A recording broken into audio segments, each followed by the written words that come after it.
lagi rekan-rekan mahasiswa yang mengambil mata kuliah aplikasi teknologi sistem informasi atau ATSI ya. Selamat bertemu kembali dalam kuliah daring.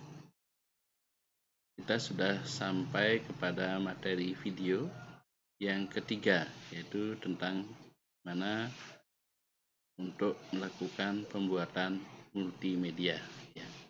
Saya ingatkan sekali lagi, lakukan presensi terlebih dahulu ya di ring jam perkuliahan, yaitu di jam 9 sampai dengan jam 10.40 ya. Nah, sebelumnya kita sudah melakukan atau mengikuti materi terkait dengan pengantar multimedia, dan yang kedua kemarin kita sudah membahas tentang bagaimana membuat infografis ya. Masing-masing pertemuan itu yang pertama ada kuis 10, yang kedua ada tugas ya pembuatan infografis yang dikirim melalui email lmswayanurdi@gmail.com. Saya amati sebagian besar sudah mengirim tugasnya. Baik, kita akan masuk sekarang ke materi yang ketiga, khususnya terkait dengan video, yaitu bagaimana kita melakukan atau proses pembuatan multimedia ya. Nah, kita akan lihat multimedia ini ya. Nah, kita lihat dulu apa saja yang akan kita bahas. Kita akan membahas tentang tahapan-tahapan dalam proyek multimedia. Kemudian yang berikutnya adalah hal-hal penting dalam proyek multimedia itu apa saja ya. Nah, kemudian tahapan-tahapan dalam pembuatan proyek multimedia yang jelas seperti dengan sama dengan proyek-proyek lain ya. Itu pasti kalau sudah profesional itu harus ada perencanaan dan biayanya dulu ya. Nah, di sini menentukan pesan-pesan dan tujuan dari perlunya proyek multimedia ini dilaksanakan. Kenapa sih proyek itu perlu dilaksanakan ya?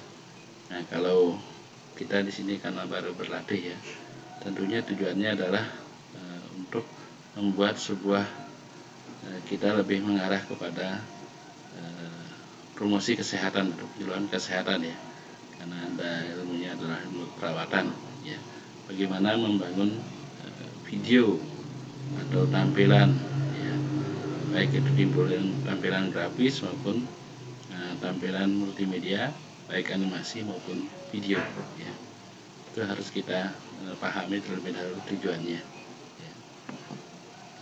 Nah, kemudian kita dapat mengetahui apa saja yang perlu disiapkan untuk proyek tersebut ya. Nah, ini kan di akhirnya nanti Anda akan membuat sebuah video promosi kesehatan ya. Anda harus paham dulu ya, apa-apa yang diperlukan nanti ya, apa-apa yang akan ditampilkan dalam video tersebut, kemudian keterampilan apa yang harus Anda kuasai untuk membuat proyek multimedia tersebut ya. Nah, kemudian yang berikutnya adalah perencanaan dan biaya. Di sini juga kita mempersiapkan grafik template-nya ya. Ya, sekarang itu zamannya sudah gampang dan mudah ya, semua ada template-nya ya.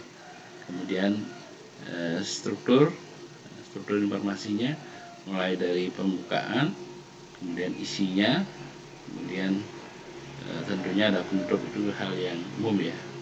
Dan sistem navigasinya yang akan didesain bagaimana orang itu mengoperasikan atau menikmati karya kita ya.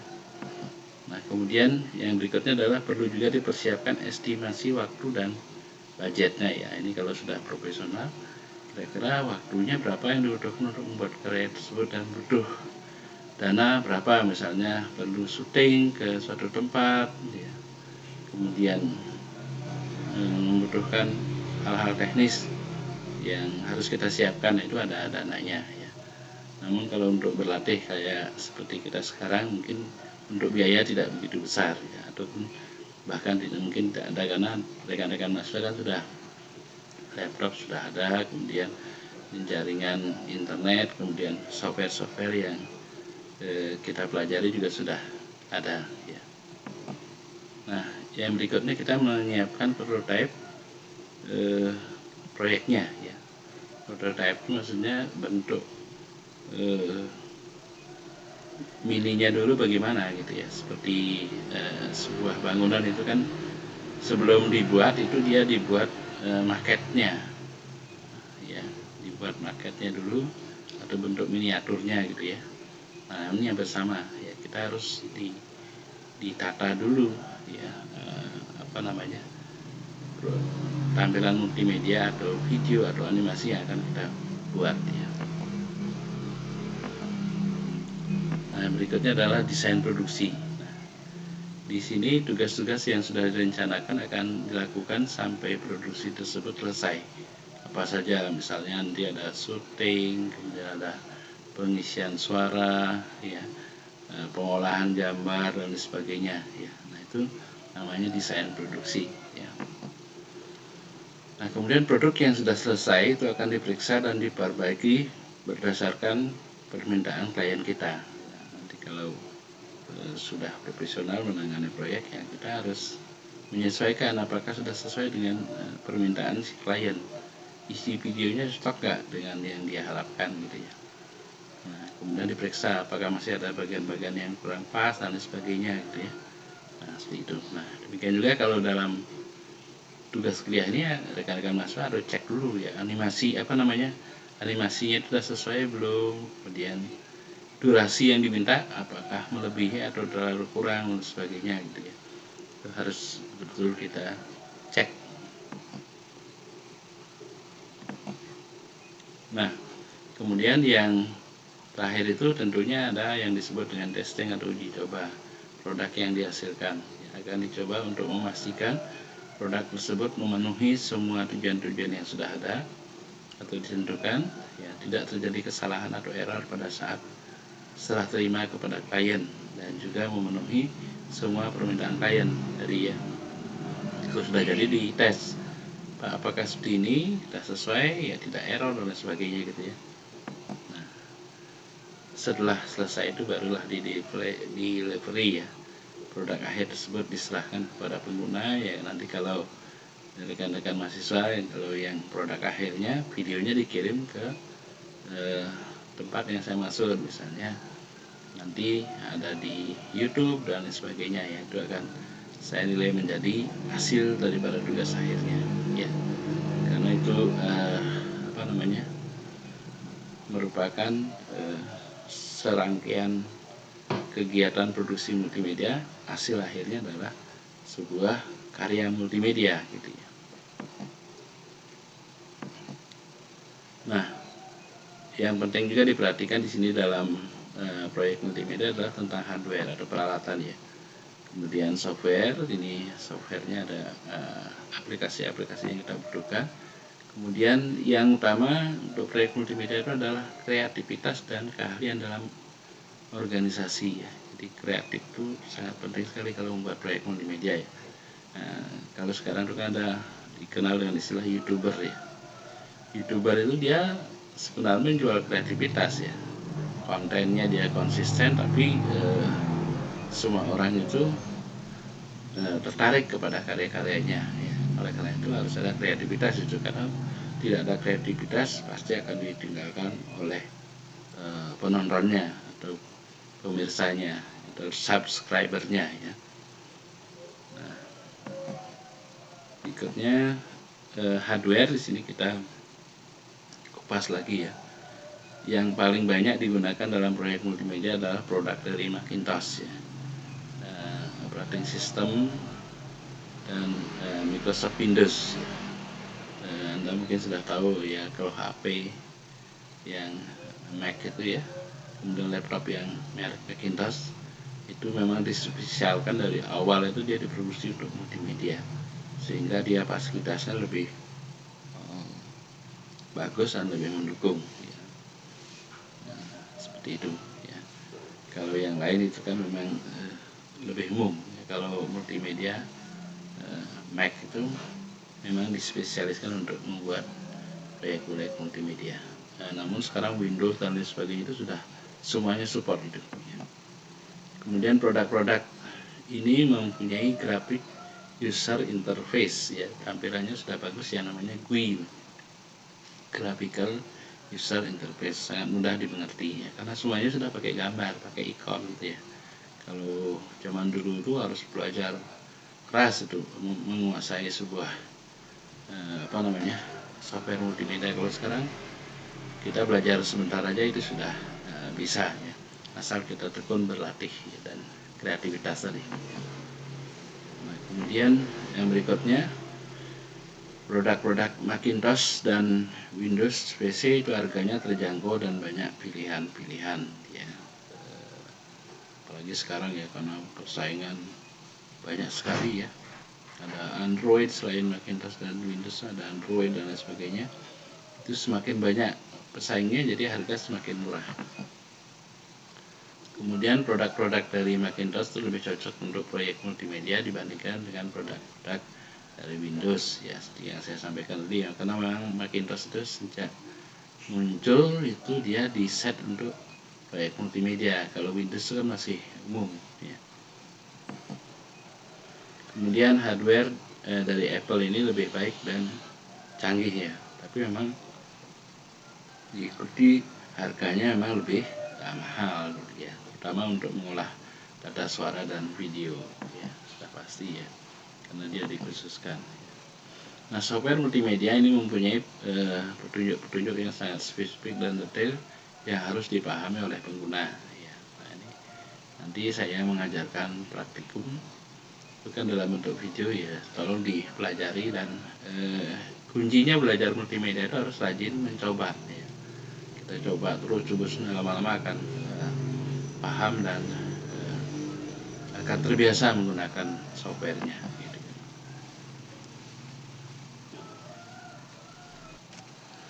Baik, kita lanjutkan ya. Software di samping memiliki petunjuk ya yang tadi disampaikan ya. Software multimedia itu dibagi menjadi dua, yaitu software yang diperlukan saat produksinya dan tools divide into production tool and author tool ya. Jadi ada yang dipergunakan saat diperlukan saat produksi, kemudian yang terakhir itu adalah saat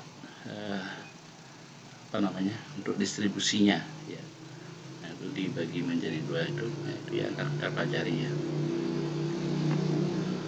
Nah, kemudian dalam proyek multimedia ini sangat penting bagi orang-orang yang terlibat di dalam proyek tersebut untuk menyelaraskan ya kreativitas, karena hal itu menunjukkan kemampuan mereka dalam hardware dan software ya. Jadi di sini penting sekali untuk kreativitas itu diselaraskan ya, jangan asal kreativitas ya tapi nggak cocok dengan tema atau topik yang diangkat ya, harus sesuai, masuk gitu ya. Nah, ini akan terbentuk ketika kita sudah sering menangani proyek multimedia ya.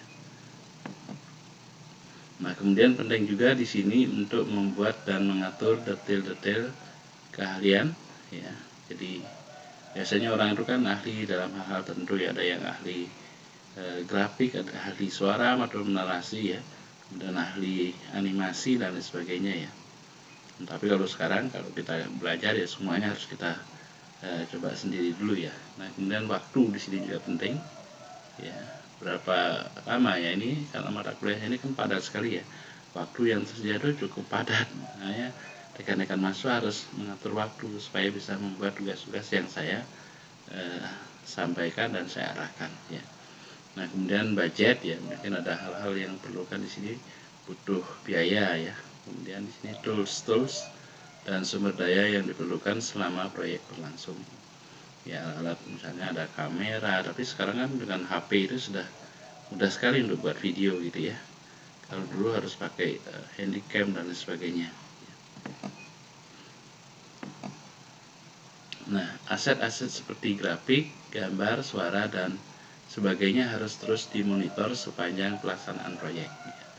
Biasanya kita membuat sesuatu itu kan harus sudah bahan-bahan dulu, misalnya ada gambarnya, videonya, dan musiknya dan sebagainya ya. Nah, kalau untuk diterbitkan di YouTube ini kita harus hati-hati, karena apa? Di sana terkait dengan copyright. Ya. Jadi kalau kita menggunakan musik yang sudah dipakai orang, kita gunakan, itu YouTube sudah bisa mendeteksi, oh ini sudah digunakan orang lain, kita dianggap plagiat gitu ya. Nah, oleh karena itu kita bisa mencari musik-musik yang bisa kita gunakan dengan mencari di YouTube itu ditambahkan kata no copyright gitu ya.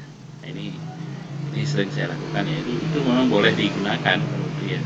Memang untuk di share, tidak ada copyrightnya. Ya. Nah, kemudian penamaan file ini harus mengikuti standar yang telah ditentukan untuk memudahkan pembagian kerja ya. Ya kalau kita pas syuting itu ya, kalau nama umumnya kan mungkin pakai angka-angka atau kode-kode, tapi kita harus siapkan nama yang mudah untuk diingat ya. Baik, kita lanjutkan ya. Jadi penamaan file ini sangat penting sekali ya. Jangan sampai nanti kita bingung sendiri mencarinya setelah kita rekam ya.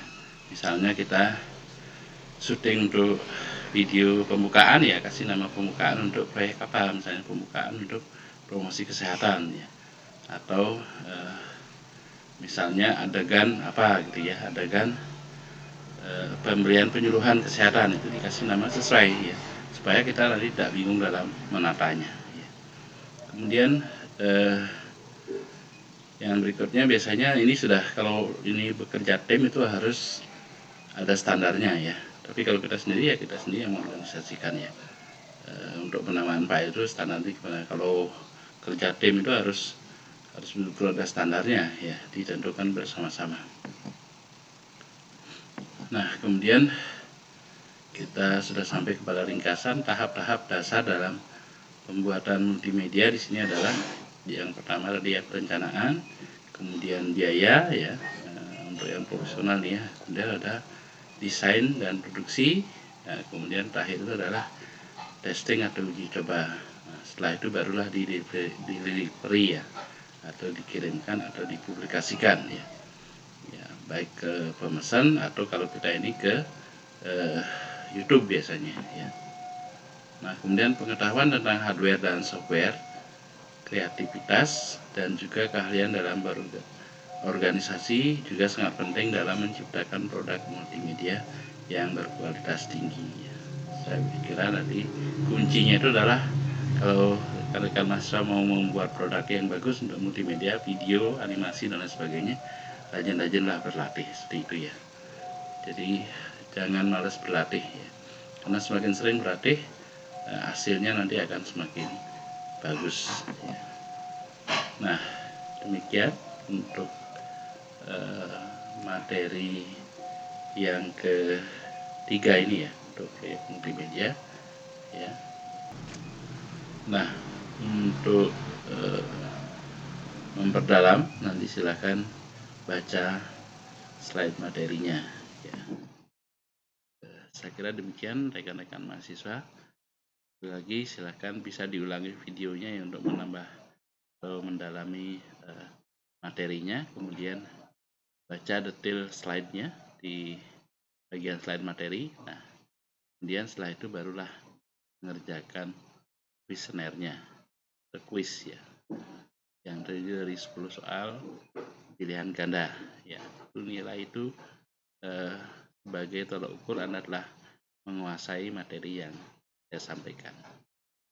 Atau yang praktek itu biasanya bentuknya tugas. Dari tugas itu saya bisa menilai Anda sudah paham belum dengan software atau aplikasi yang sudah saya ajarkan. Baik, saya kira demikian. Sekali lagi terima kasih atas perhatiannya. Saya ingatkan sekali lagi kita masih dalam masa PPKM yang diperpanjang oleh pemerintah itu sampai tanggal 2 Agustus ya. Tetap laksanakan protokol kesehatan ya. Kalau tidak penting sekali tidak usah keluar rumah ya. Dan kalaupun rekan-rekan mahasiswa keluar itu tetap laksanakan protokol kesehatan dengan baik ya. Tangan, hindari kerumunan dan lain sebagainya. Baik, saya kira demikian. Sekali lagi terima kasih atas perhatiannya. Selamat pagi.